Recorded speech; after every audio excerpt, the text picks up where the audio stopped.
আজ তো আপনার ইন্টারভিউ ছিল, ইন্টারভিউ এক্সপিরিয়েন্স সম্বন্ধে আমাদের একাডেমিতে যদি আপনি কিছু বলেন।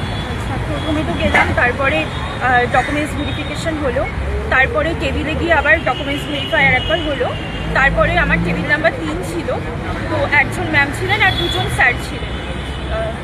প্রথমে সেলফ ইন্ট্রোডাকশন চাইলো, তারপরে বললো যে আপনি কি বিষয়ে ডেমো দেবেন।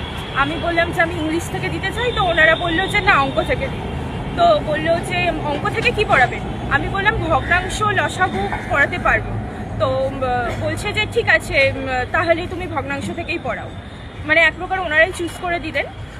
তারপরে ভগ্নাংশ থেকে ডেমো দিলাম, তারপর ডেমোর ওপর কয়েকটা কোশ্চেন আর কি পড়লো।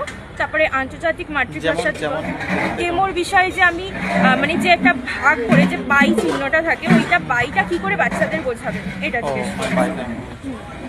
তারপরে আন্তর্জাতিক মাতৃভাষা দিবস কবে, কোন দেশে পালন করা হয়, কেন পালন করা হয়, বাচ্চাদেরকে এই দিবস সম্পর্কে কিভাবে আর কি একটা অনুষ্ঠানের আয়োজন করলে কিভাবে বোঝাবেন।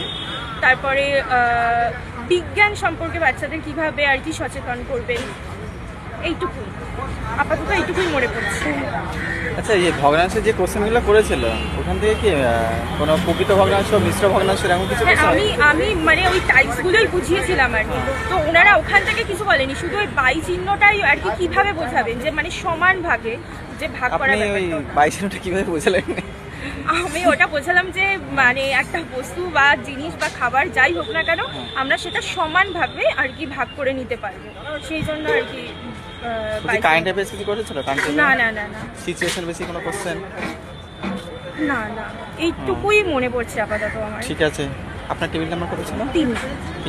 বলছি টেবিলের উপরে কোনো শেপস কিংবা গ্লোবস কিংবা কোনো টিএলএম এর বইপত্র কি ছিল? বই ছিল আমাকে, হ্যাঁ, ইংলিশ থেকে রিডিং করতে দিয়েছিল। ইংলিশের ক্লাস 4 এর বই থেকে রিডিং করতে দিয়েছিল। উইং ছিল না বাটারফ্লাই ছিল? বাটারফ্লাই ছিল। আর ছিল মনে হয় গ্লোব, আমি ঠিক খেয়াল করিনি। রিডিং করতে বলেছিলেন? ওরা রিডিং পড়ার পরে ওনার কি স্পেলিং জিজ্ঞেস করেছে, কোনো কোশ্চেন না? টোশ্চেন? কিছু না, রিডিংটা দেখেছেন? রিডিংটাই শুনলেন ওনারা। আপনার টেবিলে কতজন স্যার এবং কতজন ম্যাম ছিলেন? 2জন স্যার ছিলেন, একজন ম্যাম ছিলেন। ঠিক আছে, আমাদের জাহির একাডেমির পক্ষ থেকে আপনাকে অসংখ্য ধন্যবাদ, শুভকামনা রইল। আপনি ভবিষ্যতে সফল হন। ঠিক আছে, থ্যাংক ইউ।